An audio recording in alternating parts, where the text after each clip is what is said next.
Hi. Hello. ఎలా ఉన్నారు? So, ఈరోజైతే నేనొక మూవీ అయితే చూశాను. 'సుశాంత్' అనే ఒక అబ్బాయి నాకు తెలిసిన మా ఫ్రెండ్ అనమాట. ఫ్రెండ్ ఓళ్ళ ఫ్రెండ్ ఇన్‌ఫాక్ట్. తనైతే ఒక షార్ట్ ఫిల్మ్ అయితే తీశాడనమాట. సో, అదైతే నేనిప్పుడే కంప్లీట్ చేశాననమాట. సో, తనైతే నాకు రిక్వెస్ట్ చేశాడు. మా ఫిల్మ్ రిలీజ్ అయింది. కొంచెం చూడండి అండ్ సబ్స్క్రైబ్ చేయండి అని చెప్పాడు. సో, ద ఫిల్మ్ అయితే నేను చూసాను. ఫిల్మొచ్చి 'ద సీక్రెట్ లైస్' అనమాట. సో, పాయింట్ ఏంటంటే మూవీ అయితే చూసాను. ఆహ్, మూవీ ఆహ్, బాగా వచ్చింది. చాలా ఎఫర్ట్స్ అయితే పెట్టారు. ఫస్ట్ పాజిటివ్ థింగ్స్ అయితే నాకది బాగా అనిపించింది. ఫిల్మ్ కంప్లీట్‌గా ఏంటంటే యాక్షన్ సినిమా అనమాట. సో, ఏంటంటే ఇన్వెస్టిగేషన్ అంట. ఒక క్రైమ్ జరుగుతది. సో, ఆ క్రైమ్ ఎలా ఇన్వెస్టిగేషన్ చేశారన్నది ఈ ఫిల్మ్‌లో భాగం అనమాట. సో, ఏంటంటే ఇదేమొచ్చి యూట్యూబ్‌లో రిలీజ్ అయింది. సో, సుశాంత్ యాక్చువల్లీ మెయిన్ అనమాట. ఈ ఫిల్మ్ అంతా ఇది కోఆర్డినేట్ చేశాడనమాట. ఆహ్, ఇప్పుడే కంప్లీట్ అయితే చేశాను. సో, పక్కాగా అయితే చూసాను. సో, నా పర్సనల్ రివ్యూ ఒకటి చెప్తున్నాను 'Sushant' and team. So, basically ah, ah, నేను చూసిందేంటంటే ఒక క్రైమ్ సీన్ అయితే జరుగుతదనమాట. క్రైమ్ సీన్ జరిగినప్పుడు ఇన్ఫో అయితే వస్తదనమాట. ఎర్లీ నైట్ 1-2 మధ్యలో అయితే ఒక మర్డర్ జరిగిందనే ఇన్ఫర్మేషన్ అయితే వస్తదనమాట. ఇన్వెస్టిగేషన్ ఆఫీసర్ ఏమొచ్చి ఆహ్, సత్య అయితే వస్తాడనమాట. సత్య వచ్చి క్రైమ్ సీన్‌కి అడుగుతాడనమాట. లైక్ ఇన్వెస్టిగేషన్ ఎలా జరగాలి, అదే ఫర్దర్‌గా ఎలాగ జరగాలి అన్నది. క్రైమ్ ఎన్ని గంటలకయింది? ఫారెన్సిక్ వాళ్ళొచ్చారా? అండ్ వేరే వేరే క్వెషన్స్ అన్నీ ఏస్తాడనమాట. Related to technical evidences like murder weapon ఏంటి? అది ఇది అనేది చెప్పి దీని గురించి అయితే చెప్తారనమాట. సో, ఆహ్, సో, ఇంకా ఇన్వెస్టిగేషన్ అయితే ఉన్నాయి. కెమెరాస్ ఉన్నాయా? అది ఇది అని అంటారనమాట. సో సో, ఏంటంటే పాసిబిలిటీస్ చెక్ చేస్తారనమాట ఈ సినిమాలో. ఏంటంటే ఆహ్, సూసైడ్ చేసుకున్నాడా? అది ఇది అని చెప్పి చాలా అయితే ఇన్వెస్టిగేషన్ అయితే చేస్తారు. సో, ఫైనల్‌గా ఏంటంటే ఇన్వెస్టిగేషన్ ఆఫీసరు నెక్స్ట్ ఇలాగ సీరియల్ మర్డర్స్ అవుతా ఉంటాయన్నమాట కంటిన్యూస్‌గా. చెప్పాలంటే ఈ మూవీలో చాలా ఎఫర్ట్స్ అయితే పెట్టారు. సో, ఇంకొకటేంటంటే స్టోరీ అండ్ స్క్రిప్ట్ అయితే నాకు పర్సనల్‌గా మేబీ స్క్రిప్టింగ్ వైస్ నాకు లాగ్ అనిపించింది. అండ్ స్టోరీ కూడా చాలా స్లోగా ఎళ్ళింది. ఏంటంటే కంక్లూజన్ చాలా ఫాస్ట్‌గా ఇవ్వలేదు. చాలా చాలా డ్రాగ్ అయితే చేశారు. అసలు ఇన్వెస్టిగేషన్ ఆఫీసర్ అంటే ఐపీఎస్, ఒక పోలీస్ డిపార్ట్‌మెంట్ అంటే వాళ్ళకంతా ట్రైనింగ్స్ ఇస్తా ఉంటారు. ఈవెన్ ఎక్కడ కూడా సత్య ఎక్కడ కూడా యూనిఫార్మ్ అయితే ఏసుకోలేదు.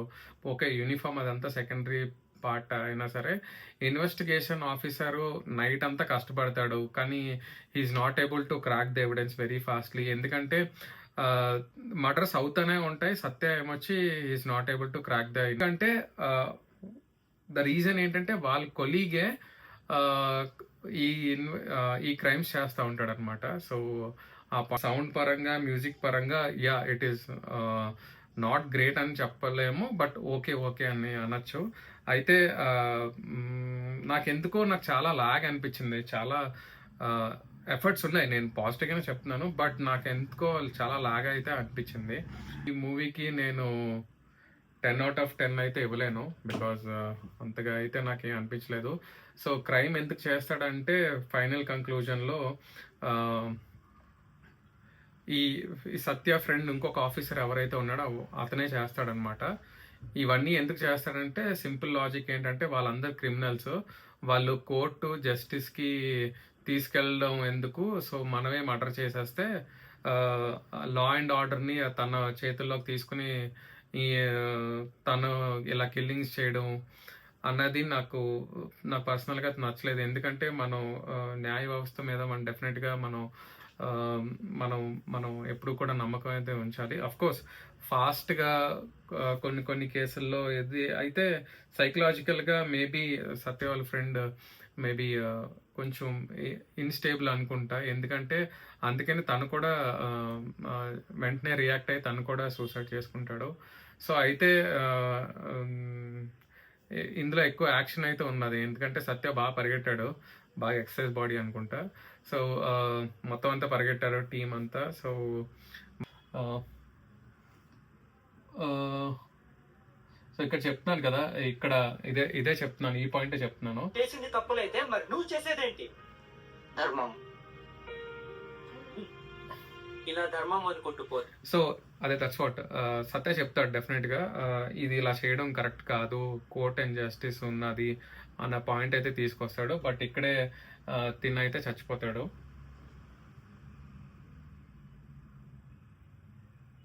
సో, యాక్చువల్లీ ఈళ్ళంతా కూడా ఒక బేసిక్‌గా ఈళ్ళంతా ఒక ఫ్రెండ్స్ అన్నమాట. ఫ్రెండ్స్ జోన్ అన్నమాట. సో,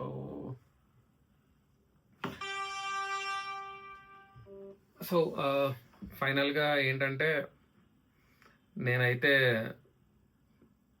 యావరేజ్ అని కూడా చెప్పలేను. ఆహ్, చాలా ఫాస్ట్‌గా కంక్లూడ్ చేసుంటే maybe it will come to good positive comments అయితే ఇవ్వగలను. చాలా లాగ్ అయితే ఉన్నది. నా ఫైనల్ కంక్లూజన్ ఏంటంటే సుశాంత్ అండ్ టీమ్ చాలా ఎఫర్ట్స్ అయితే పెట్టారు. ఒక మూవీ తీయాలంటే చాలా చాలా ఉంటాయి. డెఫినెట్‌గా మీ టైం అంతా ఇందులో చాలా స్పెండ్ చేశారు. So, all the best for the next film. So, ఏంటంటే పాజిటివ్‌గానే తీసుకోండి డెఫినెట్‌గా. సో, ఏంటంటే ఫైనల్ గ్లిమ్స్ చెప్తున్నాను. నాకైతే మూవీ చాలా లాగ్ అనిపించింది. ఇంకొకటి సుశాంత్ వాళ్ళ టీమ్‌కి నేను చెప్తున్నాను ఏంటంటే కొంచెం ఎంగేజింగ్‌గా ఉంటే ఐ మీన్ ఇంకా కొంచెం బావుంటది. ఆడియన్స్ ఎంగేజింగ్‌గా ఉంటే బావుంటుంది. అండ్ ఫాస్ట్‌గా కంక్లూజన్ ఇచ్చేస్తే బావుంటుందని అనిపించింది. ఎందుకంటే ఇక్కడ క్యారెక్టర్స్ సత్య ఇంకా వాళ్ళ పోలీస్ వాళ్ళ టీమ్ అదే ఉన్నారు గానీ ఎక్కడా కూడా నాకు అంత ఎంగేజింగ్ అయితే అనిపించలేదు. But definitely it's a scope of improvement is there. So, 'Gharshana' సినిమా ఉంది కదా! మన వెంకటేష్ 'ఘర్షణ' సినిమా ఆ ఫీల్ అయితే వచ్చింది. ఎందుకంటే వాళ్ళ ఫ్రెండ్ ఒక అతను అలాగే మాట్లాడతాడు. 'ఘర్షణ' ఫిల్మ్‌లో వాయిస్ వెంకటేష్ లాగా మాట్లాడడానికి ట్రై చేశాడు. ఇమిటేట్ చేయడానికి ట్రై చేశాడనమాట. సో, అలాగుంది. బట్ డెఫినెట్‌గా scope of improvement is there. ఇది నా పర్సనల్ ఒపీనియన్. మిమ్మల్ని హర్ట్ చేయాలని కాదు. డెఫినెట్‌గా స్కోప్ ఆఫ్ ఇంప్రూవ్‌మెంట్ నాకైతే ఉన్నదని అనిపించింది. మీరెలా చెప్పగలరు అని అంటే, నేను ఇంతకుముందు ఒక 2 షార్ట్ ఫిల్మ్స్ అయితే నేనైతే తీశాను.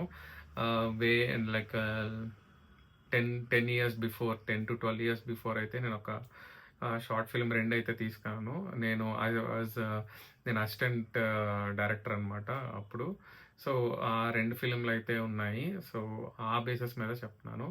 అప్పటికి ఇంత టెక్నాలజీ అయితే రాలేదు. సో, డెఫినెట్‌గా స్కోప్ ఆఫ్ ఇంప్రూవ్‌మెంట్ అయితే ఉన్నది. My all the best to entire cast and crew for this. So, thank you for sharing such an movie. All the best Sushant and team. Bye.